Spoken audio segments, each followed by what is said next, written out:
Of biotic. Biotic মানে related with biological, মানে life. তার অপোজিটকে বলছি আমরা অ্যান্টিবায়োটিক। তার মানে one type of anti microbial agents, যেগুলো একটা গ্রুপ অফ ড্রাগস, যেগুলো আজকাল খুব ইউজ হয় as a anti microbial agents, anti bacterial বা অ্যান্টি ফাঙ্গাল, বিভিন্ন মাইক্রোবায়াল ইনফেকশনের এগেনস্টে কাজ করে। তাহলে এই অ্যান্টিবায়োটিক্স এর হিস্ট্রিটা আমরা জানি। আলেকজান্ডার ফ্লেমিং, তাই তো, পেনিসিলিন আবিষ্কার করেছিল, প্রথম অ্যান্টিবায়োটিক্স 1929 বা 30 এরকম সময়ে এটা আবিষ্কার হয়েছিল। তার জন্য উনি নোবেল পেয়েছিলেন। ডক্টর আলেকজান্ডার ফ্লেমিং, লন্ডনের সেন্ট মেরিজ বলে একটা হসপিটাল আছে, সেখানে যদি ইতিহাসটা আমরা একটু জানি, দেখবে উনি একজন মাইক্রোবায়োলজির নিয়ে রিসার্চ করছিলেন। কিছু স্ট্যাফাইলোকক্কাস, এক ধরনের ব্যাকটেরিয়া, উনি দেখলেন যে পরের দিন এসে ওই স্ট্যাফাইলোকক্কাস গুলো লাইসিস হয়ে গেছে। লাইসিস মানে সেলগুলো ভেঙে গেছে স্ট্যাফাইলোকক্কাস। তো সেটা থেকে উনি রিসার্চ করে দেখলেন এটা কেন হলো। তাহলে উনি কিভাবে কাজ করবেন। হুম তো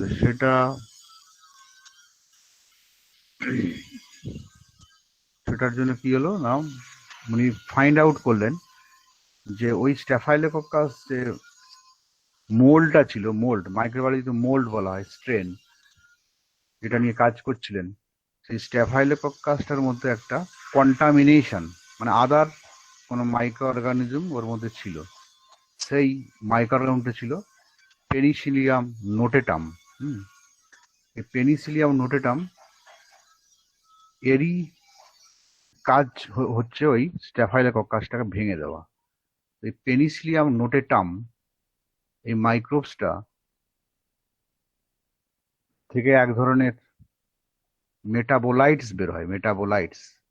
হ্যাঁ, সেই মেটাবোলাইটসটাই হচ্ছে, তার নাম দিলেন পেনিসিলিন।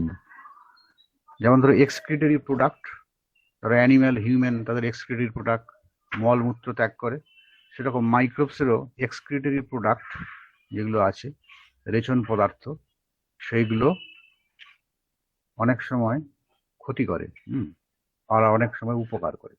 তো সেটা তোমার ওই ওই ওই এক্সট্রাক্টটাকে ওরা বের করলো। হুম সেটা দেখলো, যেটা ওটার নাম দিল পেনিসিলিনস, এক ধরনের কম্পাউন্ড। তার আবার স্ট্রাকচার বের করা হলো, কেমিস্টরা তার স্ট্রাকচার কি অ্যানালিসিস করে বললো, সেইখান থেকে আবিষ্কার হয়েছিল পেনিসিলিন। তাহলে স্টেফাইলোকক্কাসের সেল, স্টেফাইলোকক্কাস অনেক রকম রোগ সৃষ্টিকারী জীবাণু, অনেক ইনফেকশন তৈরি করে।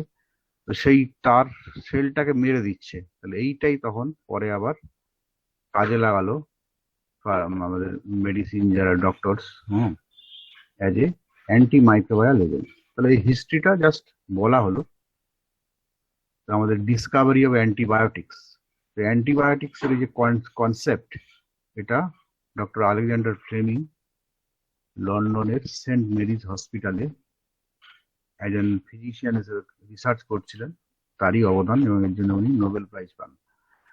যাই হোক, আমরা যদি ফার্মেন্টেশনের কথা বলি, ফার্মেন্টেশন, ফার্মেন্টেশন যারা গ্রাম বাংলায় থাকো জানো, হাঁড়িয়া তৈরি হয়, বা ধরো যেখানে মদের কারখানা, ডিস্টিলারিজ গুলো আছে, বিভিন্ন কিছু পচিয়ে সুগার জাতীয় কম্পাউন্ডস কে পচন করানো হয় ইস্ট দিয়ে বা কোনো মাইক্রোবস দিয়ে, সেখান থেকে তার বাই প্রোডাক্ট হচ্ছে অ্যালকোহল। হুম তাহলে এই ফার্মেন্টেশন করতে গেলে কি করা হয় না, একটা মাইক্রোবস কে তার আহ, বেঁচে থাকার জন্য তাকে এনভায়রনমেন্ট দেওয়া হয়। তাকে কি দেওয়া হয়? এনভায়রনমেন্ট। এনভায়রনমেন্ট বলতে কি, খাদ্য দিতে হবে, তার মানে ফুডস বলতে মাইক্রোবস এর ফুডস হয়, বলা হয় carbon source, nitrogen source, and micro nutrients মানে ভিটামিনস, মিনারেলস, এটসেট্রা। তো কার্বন সোর্স মানে কিছু সুগার জাতীয় কম্পাউন্ড, নাইট্রোজেন সোর্স কিছু প্রোটিন জাতীয়। তো এইগুলো দিয়ে যারা মাইক্রোবায়োলজি নিয়ে পড়াশোনা করেছো, বিএসসি টিএসসি করেছো, তারা বলতে পারবে আরো ভালো। তো সেখানে কি করা হয় না, একটা মাইক্রোবস কে গ্রোথ করানো হয়। মাইক্রোবসটা যখন গ্রো হয়, ধরো দু চারটে মাইক্রোবস ছিল সংখ্যায়, হ্যাঁ, তুমি তাকে একটা এনভায়রনমেন্ট দিলে, তার অপটিমাম টেম্পারেচার দিলে, যে টেম্পারেচারে ম্যাক্সিমাম সেল ডিভিশন হবে, রিপ্রোডাকশন হবে তার। তো সেই রকম একটা এনভায়রনমেন্ট দিলে কি হবে না, এই একটা সেল থেকে অনেকগুলো সেল, যেটা বলা হয় কলোনি ফরমেশন হয়, এটা ডেভেলপ করতে থাকবে। এবং ডেভেলপ করতে করতে একটা সময় আমরা যদি যে মিডিয়াতে, গ্রোথ মিডিয়া, যেখানে কিনা আমরা ওই নিউট্রিয়েন্টস গুলো দিয়েছি, সেখান থেকে যদি আমরা তার ওই মাইক্রোবস এর বাই প্রোডাক্টটাকে যদি বের করে নিতে না পারি, তাহলে অনেক সময় কি হয় না, আমরা যে বাই প্রোডাক্ট গুলো চাইছি, যেমন ধরো অ্যালকোহল, স্টিল অ্যালকোহল যেখানে তৈরি হচ্ছে, সেই অ্যালকোহল বা অন্য অন্য জায়গায় অন্য কিছু, তাহলে ওই মাইক্রোবস গুলো মারা যায়। ঠিক আছে? তাহলে এই যে কনসেপ্ট ফার্মেন্টেশনে, যেখানে কিনা মাইক্রোবস দিয়ে কোনো কিছু বাই প্রোডাক্ট তৈরি করা হয়, এবং বাই প্রোডাক্ট তৈরি করতে গেলে ওগুলো হচ্ছে অ্যাকচুয়ালি তার মেটাবোলাইটস, সেল যেগুলো ছেড়ে দিচ্ছে, মাইক্রোবায়াল সেল যেগুলো ছেড়ে দিচ্ছে মিডিয়াতে, সেইগুলো কি করছে না, অন্য সেলকে মেরে দিতে পারে। ধরো আমরা যদি একটা কোনো, ধরো নর্মাল শিলিগুড়ির কোনো বস্তিতে যাই, হ্যাঁ, এটা কেউ কিছু মিন করবো না, আমি এমনিই বলছি, ধরো যেখানটা কিনা হাইজিন মেনটেন হয় না, সেই জায়গাটা কি তোমার থাকতে ভালো লাগবে? ভালো লাগবে না। সেখানে তোমার মনে হবে আমার যদি উপায় থাকতো, অন্য জায়গায় কোথাও ফ্ল্যাট কিনে নিই বা বাড়ি কিনে নিই, ওখানে চলে যাব। তার মানে পরিবেশটা যদি ঠিক না থাকে, তাহলে আমাদের লিভিংটা হ্যাম্পার্ড হয়, নর্মাল লিভিং। তাহলে মাইক্রোবস এরও লিভিংটা হ্যাম্পার্ড হয়ে যায়। তার মানে আমরা এখান থেকে সায়েন্টিস্ট যারা যারা রিসার্চ করে, তাদের কনসেপ্ট হলো কি, তাহলে মাইক্রোবস এর যে বাই প্রোডাক্ট বা মেটাবোলাইটস, সেই মেটাবোলাইটসটা দিয়ে আমরা মাইক্রোবসকে মারতে পারি। তাহলে এই কনসেপ্টটাই হচ্ছে অ্যান্টিবায়োটিক্স এর বিগিনিং। যে অ্যান্টিবায়োটিক্স মানে আমরা যদি কোনো মাইক্রোবস, সেটা নিয়ে প্রচুর রিসার্চ হলো, বিভিন্ন মাইক্রোবসকে, বিভিন্ন ব্যাকটেরিয়াকে গ্রো করানো হলো, এরকম ফার্মেন্টেশন বা তাদের যে মাইক্রোবায়াল কালচার বলা হয়, কালচার করা হলো। যে কালচার করে দেখা হলো সেখান থেকে কি কি মেটাবোলাইটস বেরোচ্ছে। মেটাবোলাইটস মানে বাই প্রোডাক্টস, তারা যখন রেচন ক্রিয়া করে ওগুলো ফেলে দিচ্ছে সেলের, আমাদের মিডিয়ার মধ্যে, সেগুলো আইসোলেট করে সেইগুলো বিভিন্ন মাইক্রোবস এর উপরে আবার অ্যাপ্লাই করা হলো, বিভিন্ন কলোনির উপরে, যে ওই মাইক্রোবসকে ওরা মারতে পারছে কিনা। তাহলে আমাদের বিভিন্ন যে রোগ সৃষ্টিকারী মাইক্রোবস আছে, বিভিন্ন জীবাণু আছে, তাদের উপরে অ্যাপ্লাই করে করে আমাদের এরকম মার্কেটে এখন অনেক অ্যান্টিবায়োটিক্স কাজ করছে। তো অ্যান্টিবায়োটিক্স একটা ড্রব্যাকস কি না, তোমার রেজিস্ট্যান্স পাওয়ার চলে আসে। মাইক্রোবস ওদের কি হয় না, মিউটেশন হয়, ওদের ডিএনএ আরএনএ চেঞ্জ হয়ে যায়, ওদের জিন চেঞ্জ হয়ে যায়। জিন চেঞ্জ করে ওরা এমন একটা কিছু বের করে ফেলে, যেটা কিনা যেই সেলটা বা যেই জিনটা, ওই তুমি যে ওদের বাই প্রোডাক্টটাকে দিচ্ছ অ্যাজ এ মেডিসিন বা অ্যান্টিবায়োটিক্স ড্রাগ হিসেবে, সেটাকে ওরা হাইড্রোলাইজ বা লাইসিস করে ফেলছে। ঠিক আছে? তো এই একটা প্রবলেম অ্যান্টিবায়োটিক্স এর। তো এই হচ্ছে তোমার ইন্ট্রোডাকশন অ্যাবাউট অ্যান্টিবায়োটিক্স। অ্যান্টিবায়োটিক্স হচ্ছে একটা গ্রুপ অফ কেমিক্যালস যেগুলো তৈরি হয় বাই দা তোমার মাইক্রোবস, হ্যাঁ, এবং সেগুলো অ্যাকশন করছে অন্য মাইক্রোবস এর উপরে, তাদের মেরে মেরে ফেলছে, কিল করছে। ঠিক আছে? তো এই হচ্ছে অ্যান্টিবায়োটিক্স। এই অ্যান্টিবায়োটিক্স আজকাল খুবই স্যার, ইউজ হয়, তাহলে বিভিন্ন গ্রুপের আছে। তাকে অ্যান্টিবায়োটিক্স বলতে পারি? হ্যালো, বলছি ওই তাড়ি, তাহলে হ্যাঁ, তাড়ি তাড়ি বা না, হাড়িয়াকে, বল। হ্যাঁ হাড়িয়াকে কি আমরা তাহলে অ্যান্টিবায়োটিক্স সেটা আমি, বলবো? না, কে বলছো এটা? বিপাশা নাকি? চম্পা, চম্পা, কোশ্চেন করছো কে? চম্পা? চম্পা। আমি কি তাই বললাম? আমি তো বললাম ফার্মেন্টেশন। ফার্মেন্টেশন বলতে গিয়ে তাড়ির কথা বললাম। ফার্মেন্টেশন, আচ্ছা, ফার্মেন্টেশন করলে কি হয়, ফার্মেন্টেশন করলে অ্যাকচুয়ালি কি করে, ধরো হাঁড়িয়া তৈরি হচ্ছে, তো হাঁড়িয়াতে কি করা হয়, হাঁড়িয়াকে পচা ভাতকে আরো পচানো হয়, কি দিয়ে না, ইস্টটা কি এক ধরনের তোমার মাইক্রোবস। সেই মাইক্রোবসটা ওই ওই ভাতগুলোকে পচালে কি হয় না, ওখান থেকে খেয়ে খেয়ে ওর অনেক, একটা ইস্ট থেকে অনেক ইস্ট তৈরি হয়। এটা করতে গিয়ে ও কিছু বাই প্রোডাক্ট ছাড়ে, রেচন পদার্থ, সেটাই হচ্ছে তোমার অ্যালকোহল, অ্যালকোহল জাতীয় কম্পাউন্ড। ঠিক আছে? হ্যাঁ স্যার, ঠিক আছে। তো স্যার সেটা এর রুটিকে সঙ্গে যদি অনেকদিন অ্যান্টিবায়োটিক্স এর, বলো। স্যার স্যার রুটিকে যদি রেখে হুম দেওয়া হয় সেখানেও তো স্যার ফার্মেন্টেশন হয়। তার জন্য যদি যে রুটিটা আমরা রাত্রিরে খাই সেটা যদি পরের দিন খাই সেটা নরম হয়ে যায় স্যার। সেখানেও স্যার ফার্মেন্টেশন প্রসিডিউর তো হ্যাঁ, চলে স্যার। এবার এবার তুমি এবার তুমি হ্যাঁ, এবার তুমি কোথায় রাখছো? তুমি যে একটা রুটিকে হালকা একটু ভিজা সৌদি জায়গার আরবের মধ্যে যদি মরুভূমিতে রেখে রাখি দাও, বা জল। সেখানে হ্যাঁ, সেই তার মানে এনভায়রনমেন্টটা একদম। দিতে হবে তোমাকে। হ্যাঁ, তাকে ঠিক এনভায়রনমেন্ট আছে, না দিলে মাইক্রো অর্গানিজম গুলো তো কলোনি ফর্ম করতে পারবে না। গ্রো হুম, হবে না। ঠিক আছে, একদম সেটাই স্যার। ব্যাপার। তো আমি এখানে অ্যান্টিবায়োটিক্স এর কিভাবে তৈরি হচ্ছে সেই কনসেপ্টটা বললাম। ফার্মেন্টেশন করা হচ্ছে মাইক্রোবস দিয়ে, হ্যাঁ, দিয়ে এটা করা হচ্ছে। বোঝা গেল? কিন্তু স্যার তো যেহেতু এইবারে স্যার যেটা আমরা পাউরুটি তৈরির সময়, বলবো, হ্যাঁ বলো। স্যার পাউরুটি তৈরি করার সময় তো হ্যাঁ, স্যার যে ইস্ট কোনো ব্যবহার করা হয়। তোমার, পাউরুটি তৈরি হ্যাঁ, করার সময় ইস্ট তখন সেটা স্যার ইস্ট উপকারে কাজে ব্যবহার হয়। লাগছে। হুম। তখন তখন স্যার স্যার হ্যাঁ, ইস্ট ওখানে ব্যবহার করে অ্যালকোহল ওটা তৈরি একটু হয়। গাঁজা। হ্যাঁ, সব জায়গায় সবসময় অ্যালকোহল হবে না। হ্যাঁ, অন্য অন্য কোনো প্রোডাক্ট হবে। যে কারণ হিসাবে নিয়েছিলাম, কেন ওটা অনেকে জানো ফার্মেন্টেশনের। তীর্থ স্যার স্টেট কাউন্সিলে যেটা দেওয়া আছে সেই স্লাইডটাই দেখো এখানে একটু।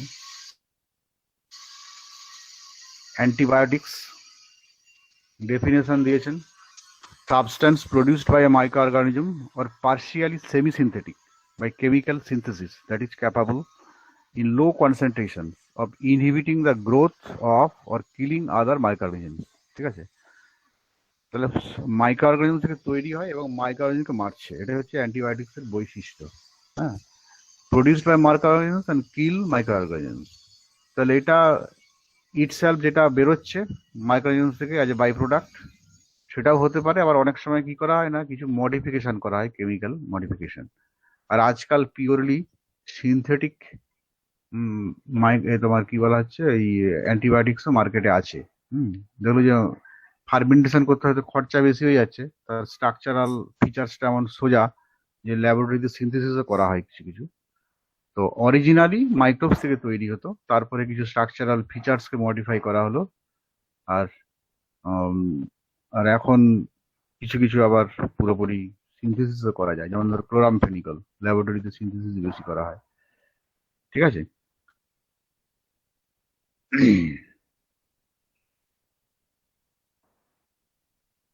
দেখো এখানে স্যার দিয়েছেন যে ফ্লেমিংস, বলছিলাম ডক্টর আলেকজান্ডার ফ্লেমিংস এর এটা হচ্ছে তোমার প্লেটটা ছিল। ঠিক আছে, এই যে ব্যাকটেরিয়াল কলোনি গুলো আছে এখানে এরকম, এটা নিয়ে কাজ করছিল। এটা করতে গিয়ে দেখছে কলোনি গুলো সব মারা গেছে, ব্যাকটেরিয়া গুলো সব ভেঙে গেছে। তখন দেখলো ওই একটা যে মোল্ড ছিল পেনিসিলিনের নোটেটাম, সে মোল্ডটা পরে উনি বের করলেন যে এটা অন্য মাইক্রো অর্গানিজম থাকার জন্য সে কি করেছে, ওই স্ট্যাফাইলোকক্কাস ওখান থেকে কিছু কেমিক্যাল রিলিজ করেছে বাই প্রোডাক্ট হিসেবে, যেগুলো কিনা অন্য ব্যাকটেরিয়া গুলোকে মেরে ফেলছে স্ট্যাফাইলোকক্কাসে। ঠিক আছে, ওই ছবিও দিয়েছেন doctor Alexander Fleming. Penicillin Nobel prize পেয়েছিলেন 1945-এ। আরো একজন স্ট্রেপ্টোমাইসিন আবিষ্কার করার জন্য পরে 1952-তে ওয়াক্সম্যান, উনি পেয়েছিলেন। আর আমরা সালফোনামাইডে পড়েছিলাম ডাম্যাগ, হ্যাঁ, প্রন্টোসিল, একটা ডাই, রেড কালার ডাই, উনিও প্রাইজ পেয়েছিলেন নোবেল প্রাইজ 1939-এ। এই ছবিগুলো দিয়েছে। যাই হোক, আমাদের বাড়িতে আমরা বিভিন্ন অ্যান্টিবায়োটিক্স আছে, আমরা বই থেকেও পড়ে নিতে পারবে। যদি আমরা ক্লাসিফাই করি তাহলে আমরা দেখছি যে নাম্বার 1 হচ্ছে বিটা ল্যাকটাম অ্যান্টিবায়োটিক্স। বিটা ল্যাকটামের মধ্যে আবার দুটো আছে, পেনিসিলিনস আর সেফালোস্পোরিনস। হ্যাঁ, এখানে দেখো ড্রাগ গুলো দেখলে দেখতে হবে benzyl penicillin, phenoxymethyl penicillin, ampicillin, amoxicillin, benzathine, penicillin, cloxacillin, carbenicillin etcetera. এগুলো হচ্ছে পেনিসিলিন। এগুলো ছাড়াও দেখো সেফালেক্সিন, সেফালোয়ারিডিন, সেফালেথিন এটসেট্রা আছে, সেগুলোকে বলছি আমরা সেফালোস্পোরিনস। এই সেফালোস্পোরিনস এবং পেনিসিলিনস, এই দুটো হচ্ছে আমরা বলি বিটা ল্যাকটাম অ্যান্টিবায়োটিক্স। এগুলো আমরা পরে আসছি কেন বিটা ল্যাকটাম বলা হয়। ঠিক আছে, তারপর আরেকটা গ্রুপ হচ্ছে হাইড্রোন্যাপথাসিন। হাইড্রোন্যাপথাসিন, ন্যাপথাসিন মানে হচ্ছে তোমার তিনটে যদি পরপর বেঞ্জিন রিং থাকে সেটাকে বলে ন্যাপথাসিন। হাইড্রোন্যাপথাসিন সেটা হচ্ছে তোমার টেট্রাসাইক্লিন গ্রুপেরকে বলা হয় হাইড্রোন্যাপথাসিন। তারপর আছে অ্যামাইনো গ্লাইকোসাইডস। গ্লাইকোসাইডস বায়োকেমিস্ট্রিতে পড়েছো, একটা ধরনের সুগার, সেখানে যদি অ্যামাইনো গ্রুপ থাকে সেটা বলছে amino glycosides. Streptomycin, gentamicin, neomycin, kanamycin, ঠিক আছে, এগুলো আমার অ্যান্টি ফাঙ্গাল ড্রাগের মধ্যে ছিল, জেন্টামাইসিন, নিওমাইসিন, ক্যানামাইসিন, ঠিক আছে। এবার হচ্ছে কি ম্যাক্রোলাইডস। ম্যাক্রোলাইডস মানে বিশাল বড় স্ট্রাকচার। এখানে হচ্ছে erythromycin, azithromycin, erythromycin, azithromycin, macrolides গ্রুপের অ্যান্টিবায়োটিক্স। তারপরে কি আছে না পলিইন। পলিইন মানে একটা বিশাল স্ট্রাকচার, তার মধ্যে অনেকগুলো ডাবল বন্ড দেওয়া আছে, যেমন নিস্টাটিন, অ্যামফাটেরিসিন, এগুলো অ্যান্টি ফাঙ্গাল ইউজ হয়। নিস্টাটিন, অ্যামফাটেরিসিন এই চ্যাপ্টারে ছিল। এবার কি পলিপেপটাইড। Polypeptide antibiotic. পেপটাইড কোথায় থাকে না প্রোটিনে, অ্যামাইনো অ্যাসিডস অনেকগুলো যদি বন্ড করে থাকে তাহলে পলিপেপটাইড বলা হয়। তার এক্সাম্পল হচ্ছে ব্যাসিট্রাসিন, ঠিক আছে। এগুলো ছাড়াও মিসলেনিয়াস আদার দেন এই সমস্ত গ্রুপ, ক্লোরামফেনিকল, ঠিক আছে। তাহলে ক্লাসিফিকেশন উইথ এক্সাম্পলস পরীক্ষায় কোশ্চেন আসতে পারে, মনে রাখতে হবে। কেমিক্যাল ফিচার্স, অ্যামাইনো গ্লাইকোসাইডস যদি হয়, যদি বলা হয় স্ট্রেপ্টোমাইসিনের কি কেমিক্যাল ফিচার্স আছে, কেমিক্যালি কি ওটা না, অ্যামাইনো গ্লাইকোসাইড স্ট্রেপ্টোমাইসিন, ঠিক আছে। বা ধরো এরিথ্রোমাইসিন বা অ্যাজিথ্রোমাইসিন কোন গ্রুপের অ্যান্টিবায়োটিক্স? ম্যাক্রোলাইডস। ম্যাক্রোলাইডস মানে হচ্ছে বিশাল বড়, CONH গ্রুপ আছে, লাইটস, ম্যাক্রোলাইডস। পলিইন মানে ডাবল বন্ড আছে অনেকগুলো, নিস্টাটিন, অ্যামফাটেরিসিন। পলিপেপটাইড কি আছে না ব্যাসিট্রাসিন। মিসলেনিয়াস কি আছে না ক্লোরামফেনিকল, ঠিক আছে। তাহলে classification of antibiotics, definition, classification, আর কিছু স্ট্রাকচার দেওয়া আছে। ধরো পেনিসিলিন। পেনিসিলিনের স্ট্রাকচার কি আছে? এর দুটো রিং আছে ফিউজড। রিং গুলোর কি কি নাম আছে? একটাকে বলছি আমরা বিটা ল্যাকটাম, আর একটাকে বলছি আমরা থায়াজোলিডিন। থায়াজোলিডিন। থায়াজোল, ইমিডাজোল মনে আছে তো? ইমিডাজোল মানে কি হয়? 5 মেম্বার রিং 1,3 নাইট্রোজেন। তাহলে এটা 5 মেম্বার রিং 1, 2, 3 যদি নাইট্রোজেন থাকতো তাহলে এটা ইমিডাজোল হতো, কিন্তু নাইট্রোজেনের বদলে কি আছে এখানে? সালফার আছে, সালফার, তাই তাই জন্য বলা হয়েছে। থায়াজোলিডিন, থায়াজোল। হ্যাঁ হ্যাঁ, ইমিডাজোল, থায়াজোল। এবার যদি আনস্যাচুরেশন না থাকে তখন কি হবে? জোলিডিন। একটা থাকলে হতো জোলিন, আর যদি কোনো আনস্যাচুরেশন না থাকে তাহলে নাম হবে জোলিডিন, ঠিক আছে। তাহলে এটা একটা রিং। স্ট্রাকচারটা দেখো, কার্বন, সালফার, কার্বন, কার্বন, এখানে নাইট্রোজেন। নাইট্রোজেনটা অদ্ভুত পজিশনে আছে, এটার সঙ্গে এই রিংটা হচ্ছে ফিউজড। এই রিংটাকে বলা হচ্ছে বিটা ল্যাকটাম। বিটা ল্যাকটাম কেন বলা হচ্ছে? ক্লাসে যেমন আমি লিখে দেখিনি, তবে এখানে তো আর পাচ্ছি না, আমার সেই এটা নেই। একটা অ্যাটাচমেন্ট কিনতে পারলে ভালো হতো, লেখা যেত, সেটা এর সঙ্গে অ্যাটাচ করে লেখা যাবে। বিটা ল্যাকটাম, এই দেখো এই স্ট্রাকচারটা দেখো, এটা কি আছে না সিও গ্রুপ। এখানে এটা CH2 ধরলাম, এদিকটা আমি বাদ দিলাম, CH2, আবার CH2, আর এটাকে যদি আমরা N বলি, এদিকটা বাদ দিয়ে দাও, এদিকটা বাদ দিয়ে দাও, আর এই বন্ডটাকে ভেঙে দাও, এই সি আর এন এর মধ্যে বন্ডটাকে ভেঙে দাও। তাহলে কি হচ্ছে না C ডাবল বন্ড O, এখানে এই বন্ডটাকে ভেঙে এখানে কি দেবে? OH, বুঝতে পারছো যেটা বলছি? আর এখানে নাইট্রোজেনের সাথে দেবে NH2, তাহলে COH মানে এটা কার্বক্সিলিক গ্রুপ হবে, আর এখানটা হবে NH2। স্ট্রাকচারটা বুঝতে পারছো? বিটা ল্যাকটাম আমরা কেন বলছি সেটা আমি ডিসকাস করছি এখন। না স্যার, এই যে বুঝলাম রিং, না। রিংটা কি আছে? C double bond O। পেনিসিলিনের মধ্যে কি আছে না এই দুটো রিং ফিউজ থাকে। এই যে মেন স্ট্রাকচার, তার মধ্যে দুটো রিং থাকে। এই রিংটাকে বলা হয় বিটা ল্যাকটাম, আর এটা হচ্ছে থায়াজোলিডিন রিং। থায়াজোলিডিনটা বুঝতে পেরেছো সবাই, তাই তো? হ্যাঁ স্যার, কি বিটা বুঝতে ল্যাকটাম। পেরেছো কি পারোনি? হ্যাঁ স্যার, বিটা ল্যাকটাম কি এটার জন্য হচ্ছে CO হ্যাঁ, সাথে এটা OH হচ্ছে কার্বক্সিলিক গ্রুপ ফর্ম করছে, আর এদিকে NH সাথে বন্ড করে H2NH2 হচ্ছে। স্যার এইটার কারণে কি বিটা ল্যাকটাম বলছে?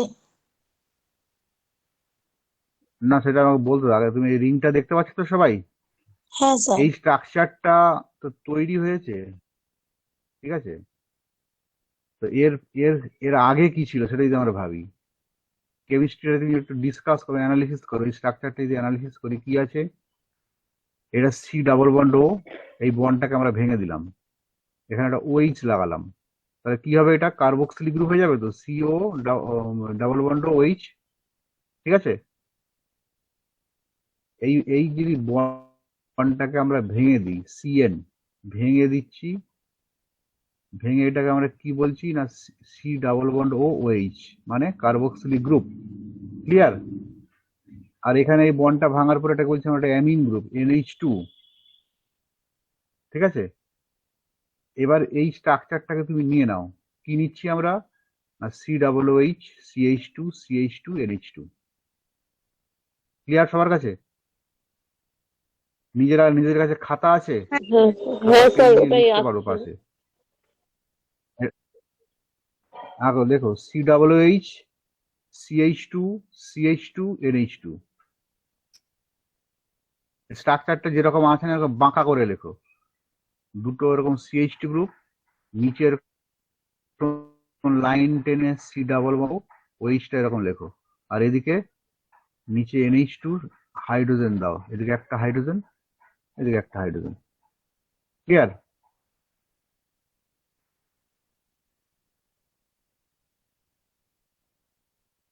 এটা আঁকার পরে এখানে তাহলে ওইচ, এখানে ওইচটাকে গোল দাও, আর এখানে NH হাইড্রোজেনটাকে গোল দিয়ে দাও, মানে সার্কেল করে দাও। স্ট্রাকচারটা থেকে একটা অ্যারো লেখো, অ্যারো অ্যারো দিয়ে লেখো, এই রিংটা লেখো, আর মাইনাস বা ওই অ্যারোর উপরে লেখো -H2O। তাহলে OH আর H হয় কি না H2O, তাহলে এই স্ট্রাকচার থেকে সাইক্লাইজেশন হলো বাই ডিহাইড্রেশন, একটা 1 মোল অফ ওয়াটার বেরিয়ে গেল, দিয়ে একটা বন্ড তৈরি হলো, একটা সাইক্লিক স্ট্রাকচার তৈরি হলো। সবাই বুঝতে পেরেছে এবারে? হ্যাঁ স্যার। এইবারে ধরো এই যে তুমি স্ট্রাকচারটা প্রথমে লিখেছিলে যখন কিনা এটা অ্যামাইনো অ্যাসিড ছিল, এই অ্যামাইনো অ্যাসিডটা কি, সি ডাবল এইচ এর পাশেরটা যদি আমরা 1 বলি, এই কার্বনটা যদি 1 হয়, এই কার্বনটা 2। এটা ক্লিয়ার তো? 1 2, 1 কে অনেক সময় বলা হয় আলফা, আর 2 কে বলা হয় বিটা। বুঝতে পেরেছো? বিটা। তাহলে এই যে সি ডাবল বন্ড, ওই COH আর NH2, এটা কি ছিল? এখান থেকে তোমার কি তৈরি হলো? একটা অ্যামাইড তৈরি হলো, সাইক্লিক অ্যামাইড, ঠিক আছে? এই রিংটাকে বলা হয় ল্যাকটাম। এটা হচ্ছে ল্যাকটাম।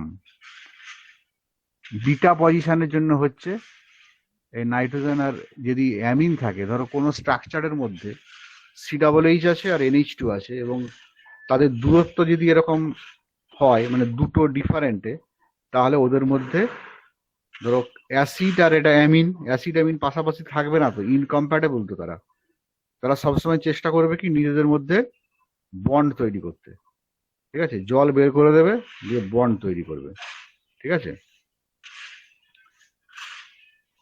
ধরো দুই বন্ধু, যারা কিনা বন্ধু, তুমি যতই চেষ্টা করো তাদেরকে আলাদা রাখার, তারা আলাদা থাকবে না। তারা তাদেরকে পাশাপাশি রাখলে কি করবে? তাদের মধ্যে একটা বন্ডিং তৈরি হবে। সেরকম এখানে এটা অ্যাসিড বন্ড, COH কার্বক্সিলিক, আর একটা হচ্ছে অ্যামিন। তাহলে অ্যাসিড আর বেস, তাদের মধ্যে যখন ডিস্টেন্স বিটা হয়, মানে দুটো কার্বনের ডিস্টেন্স হয়, তখন তারা একটা সাইক্লিক স্ট্রাকচার ফর্ম করে। তো এই জন্য এটা হচ্ছে বিটা ল্যাকটাম রিং বলা হচ্ছে। তাহলে নামটা কেন বিটা ল্যাকটাম, বুঝতে পেরেছো তো? তো অনেক সময় পরীক্ষায় কোশ্চেন দেবে, বিটা ল্যাকটাম রিং, মানে বিটা ল্যাকটাম অ্যান্টিবায়োটিক্স উদাহরণ দাও, তখন বলতে হবে পেনিসিলিন। তাহলে যে কোনো পেনিসিলিনের মধ্যে এইটা কমন ফিচার্স, দুটো রিং ফিউজড আছে, একটা বিটা ল্যাকটাম, একটা থায়াজলিডিন। এখানে সালফার আছে, এখানে কার্বন আছে, কার্বনের সাথে আবার কোনো হাইড্রোজেন নেই, দুটো মিথাইল গ্রুপ। আর এখানে কার্বনের সাথে একটা কার্বক্সিলিক গ্রুপ আছে, অ্যাসিড গ্রুপ। আর এই যে কার্বন, এই কার্বনের সাথে কি আছে না NHCOR, এটাকে বলছে অ্যাসাইল সাইড চেন, RCO, ঠিক আছে, CH NHCOR, এই আরটা যদি ডিফারেন্ট হয় তাহলে কি হবে না পেনিসিলিনের বিভিন্ন নামের যে পেনিসিলিন পাই আমরা সেগুলো, ঠিক আছে। তাহলে পেনিসিলিন কেন নাম দেওয়া হয়েছে এটার না, আলেকজান্ডার ফ্লেমিং পেনিসিলিয়াম নোটেটাম, সেটা কি ছিল না ওই স্টেফাইলোকক্কাসকে যে মেরেছিল মোলটা, পেনিসিলিয়াম নোটেটাম, সেখান থেকে উৎপন্ন হচ্ছে এই এই কি বলবো মানে মেটাবোলাইটস বলা হচ্ছে, মেটাবোলাইটস মানে ওর মেটাবলিজমের ফলে এটা তৈরি করেছিল। এবং তার স্ট্রাকচারাল অ্যানালিসিস করে দেখেছে তার মধ্যে 6 কেন বলেছে 6 অ্যামিনো পেনিসিলানিক অ্যাসিড,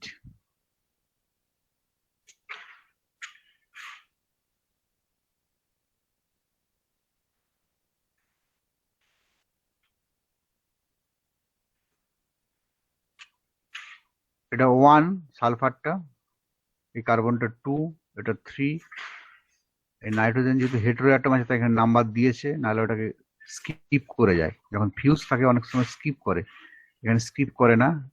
4, এই কার্বনটা 5, এটা হচ্ছে 6, এখানে অ্যামিন আছে, অ্যামিনের আবার অ্যামাইড করে দেওয়া হয়েছে।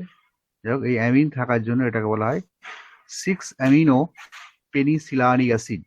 তাহলে যে কোনো পেনিসিলিনের মধ্যে এই স্ট্রাকচারটা থাকে, ঠিক আছে। বিটা ল্যাকটাম রিং, অনেক সময় কি হয় না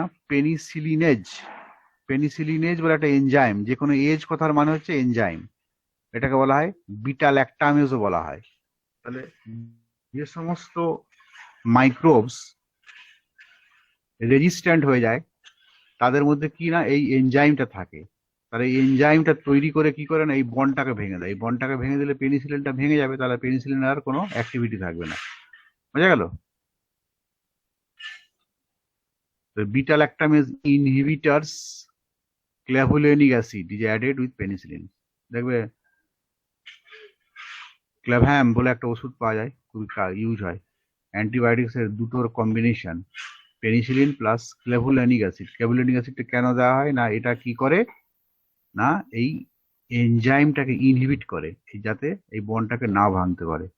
দুটোর কম্বিনেশন করলে ভালো কাজ হয়, হ্যাঁ, অ্যাক্টিভিটি অনেক গুণ বেড়ে যায়। শুধু পেনিসিলিন ইউজ করাচ্ছে, এটা করলে তার পোটেন্সি বেড়ে যায়। ক্ল্যাভ্যাম মার্কেটে পাওয়া যায়, দেখবে ক্ল্যাভ্যাম, বোঝা গেল।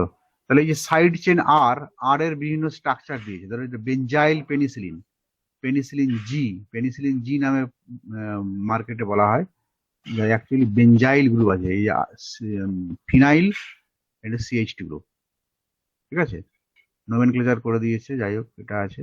তারপরে ধরো পেনিসিলিন জি অ্যান্ড ভি এই দুটো মনে রাখতে হবে। ফেনক্সিমিথাইল মানে OCH2 আছে, তাহলে আরটা হচ্ছে ডিফারেন্ট, আর সব স্ট্রাকচার সেম। তাহলে পেনিসিলিনের স্ট্রাকচার যদি বলে আগে এই স্ট্রাকচারটা মনে রাখতে হবে, CH3 হ্যাঁ, এটা আছে এখানে, আর এখানে এটা গ্রুপ আছে, ঠিক আছে। আর অ্যাম্পিসিলিন হলে এখানে কি আছে না CHNH2 অ্যাম্পিসিলিন, অ্যাম্পিসিলিনের ক্ষেত্রে আছে এইটা। অ্যামক্সিসিলিনে আছে একটা OH গ্রুপ, হাইড্রোজেনের বদলে OH গ্রুপ অ্যামক্সিসিলিন। তো এগুলো স্ট্রাকচার বইতে দেওয়া আছে, দেখবে মেন স্ট্রাকচারটা মনে রাখতে হবে, বাদ বাকি আর ডিফারেন্ট হলে তার বিভিন্ন ডেরিভেটিভ তৈরি হচ্ছে, ক্লিয়ার। এবার যেমন এগুলো নিজেদের পড়ার, আমি আর এগুলো বেশি কিছু বলবো না। ফিজিক্যাল প্রপার্টি কি আছে, crystalline white characteristic odour soluble in water, dextrorotatory মানে হচ্ছে প্লাস মাইনাস হবে, দুদিকেই রোটেট করে, মানে অপটিক্যাল আইসোমার আছে। অপটিক্যাল আইসোমার কেন হচ্ছে,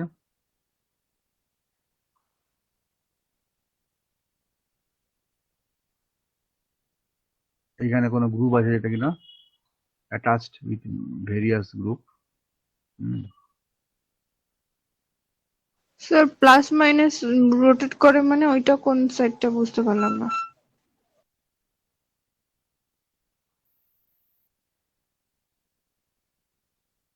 এখানে যেটা তোমার আছে বলে অপটিক্যাল মানে অ্যাসিমেট্রিক কার্বন, এখানে অ্যাসিমেট্রিক কার্বন কোনটা আছে, ধরো যদি এইটাও ধরো, হুম, এটা উপরে বা নিচে থাকতে পারে, সি ডাবল এইচ উপরে, এইচটা নিচে, এবার উল্টোটাও হতে পারে। এখানে যদি সেম আছে, এই কার্বনটা যদি ধরো, তাহলে তার আইসোমার হবে অপটিক্যাল। ঠিক আছে, মানে একটা কার্বন যদি ডিফারেন্ট গ্রুপের সাথে অ্যাটাচড হয় তখন সেখানে অপটিক্যাল আইসোমার তৈরি হয়, সেটা হচ্ছে প্লাস মাইনাস বা আর এস বলা হয়। ঠিক আছে, তাহলে এগুলো ফিজিক্যাল প্রপার্টিজ। ডেক্সট্রো রোটেটারি বলছে, হাইগ্রোস্কোপিক স্টেবিলিটি কি হবে, use as antibiotics pneumonia, syphilis, anthrax, diphtheria, rat bite fever, pharyngitis, respiratory tract ইনফেকশনে কাজ লাগে, ফাইলোকক্কাই। প্রিপারেশন কিনা ইনজেকশন এবং আই ড্রপ, পেনিসিলিনের ইনজেকশনই ম্যাক্সিমাম পাওয়া যায়। Novapen, Cristapen G etcetera brand name. Phenoxymethyl বা পেনিসিলিন ভি বলা হয়। Finely crystalline white powder, odourless, bitter, tightly closed container, protected from light. বিভিন্ন ইনফেকশন, ফ্যারিংসের infection, pneumonia, diphtheria, tetanus, etcetera. এর ক্যাপসুল, ট্যাবলেট, ওরাল সাসপেনশন পাওয়া যায়। Penicillin V এর তাহলে তোমার ক্যাপসুল হয়, মানে ওরাল পাওয়া যায়। আর পেনিসিলিন জি যেটা, সেটা injection, eye drop etcetera. Brand name Dipen, Stabilin etcetera. Benzathine penicillin, মানে পেনিসিলিন জি যেটা তার সঙ্গে মানে বেঞ্জাথিন বলে আর একটা সল্ট করে দেওয়া হয়েছে, সল্ট। তাহলে কি হয় না, এটা অনেকক্ষণ ধরে ডিউরেশন হয় এর। বেঞ্জাথিন দিনে একবার নিলে হয়ে যাবে ইনজেকশন, বেঞ্জাথিন পেনিসিলিন। হচ্ছে cloxacillin, alcohol soluble acetone chloroform. Pneumonia, impetigo, septic arthritis etcetera. বিভিন্ন ইনফেকশন আর কি এগুলো। হ্যাঁ, ক্লক্সাসিলিন ইনজেকশন পাওয়া যায়, ক্যাপসুল, সাসপেনশন। ক্লক্সাপেন, কার্বেনিসিলিন। বিভিন্ন নাম মনে রাখতে হবে, ইউজ কি ফর্মুলা, ফর্মুলেশন আছে ইনজেকশন, ট্যাবলেটস এটসেট্রা। অ্যাম্পিসিলিন, খুব সর্দি কাশি হলে ইউজ করে ampicillin, amoxicillin. Respiratory infection, enteric, পেটের গন্ডগোল অনেক সময় দেয়। UTI, urinary tract infection, meningitis. Neomycin, neomycin antifungal ড্রাগের মধ্যে আছে। নিওমাইসিন, তার কি প্রপার্টিজ দিয়েছে। নেভাসালফ, নিওস্প্রিন, এগুলো সেই অয়েনমেন্ট পাওয়া যায়, পাউডার পাওয়া যায়, নেভাসালফ, তার মধ্যে থাকে নিয়ন। ঠিক আছে, তো এগুলো নিজে থেকে পড়ে পড়ে মুখস্থ করতে হবে। জেন্টামাইসিন, এটাও skin infection, fungal. Injection, cream, I drop, ointment পাওয়া যায় জেন্টামাইসিনের। জেন্টাপার, জেন্টিসিন এটসেট্রা। এবার টেট্রাসাইক্লিন, টেট্রাসাইক্লিন চারটে বেঞ্জিন রিং যদি পাশাপাশি লিখে দাও তাহলে হয়ে যাবে টেট্রাসাইক্লিন। তাই না, ক্লোর টেট্রাসাইক্লিন আছে। Plague, cholera, syphilis, amoebic dysentery, UTI, gram positive, gram negative, rickettsial infections, tablet, capsule, injection, ointment. Resteclin, এন্টারোসাইলিন, erythromycin, hygroscopic, pneumonia, etc. Erythromycin tablet, injection. Erythrocin, Erisat, এবার যে সেফালোস্পোরিন, এটা আলাদা গ্রুপ। ক্লাসিফিকেশনের এক্সাম্পল গুলো তো আগেই বলা হয়েছে, আর এগুলো হচ্ছে তোমার তার just physical property, storage condition. Cephalexin আর পেলিসিনের মধ্যে পার্থক্য দুটোই হচ্ছে বিটা ল্যাকটাম আছে।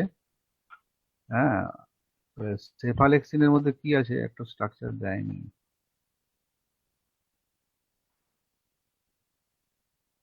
আচ্ছা, কোরাম ফেনিকলটা দেখে নাও, এটা হচ্ছে আলাদা গ্রুপের আছে। 1,3-diol, it is propen 1,3-diol derivative. Chloramphenicol একসময় টাইফয়েড, প্যারাটাইফয়েডে খুব ইউজ হতো। হুম। আর আই আর ইয়ার এতেও ইউজ হচ্ছে আই ড্রপ হিসাবে। তাহলে অনেক সময় কোশ্চেন আসবে যে স্পেসিফিক অ্যান্টিবায়োটিক ফর টাইফয়েড। আজকাল যদি অন্য অ্যান্টিবায়োটিক্স ইউজ হয়, একসময় টাইফয়েড হলেই ক্লোরামফেনিকল দিত। ঠিক আছে।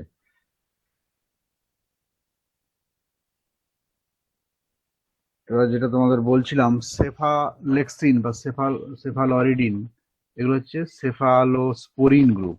যেমন পেনিসিলিন গ্রুপ, সেরকম হচ্ছে সেফালোস্পোরিন। তাহলে এগুলো হচ্ছে বিটা ল্যাকটাম। বিটা ল্যাকটামের আমরা যদি স্ট্রাকচারটা চলে যাই সেটা বলার জন্য, বিটা ল্যাকটামে এটা তো পেনিসিলিন, এটা হচ্ছে 6 অ্যামিনো পেনিসিলানিক অ্যাসিড। আর সেফালোস্পোরিনস এর মধ্যে আছে 7 অ্যামিনো সেফালোস্পোরিনিক অ্যাসিড। 7 অ্যামিনো কেন হচ্ছে না, এই যে রিংটা দেখছে 5 মেম্বার, ওটা সেফালোস্পোরিনসে যারা বই খুলে দেখবে এটা 6 মেম্বার রিং আছে। ঠিক আছে, 6 মেম্বার রিং, একটা ডাবল বন্ড আছে, স্ট্রাকচারটা দেখে নিও বইতে। এইটা হচ্ছে ডিফারেন্স, কিন্তু বিটা ল্যাকটাম রিংটা সেম আছে, 4 মেম্বার রিং। তাহলে এখানে যেমন 5 মেম্বার, ওটা হচ্ছে 6 মেম্বার রিং এর সঙ্গে ফিউজ করা আছে।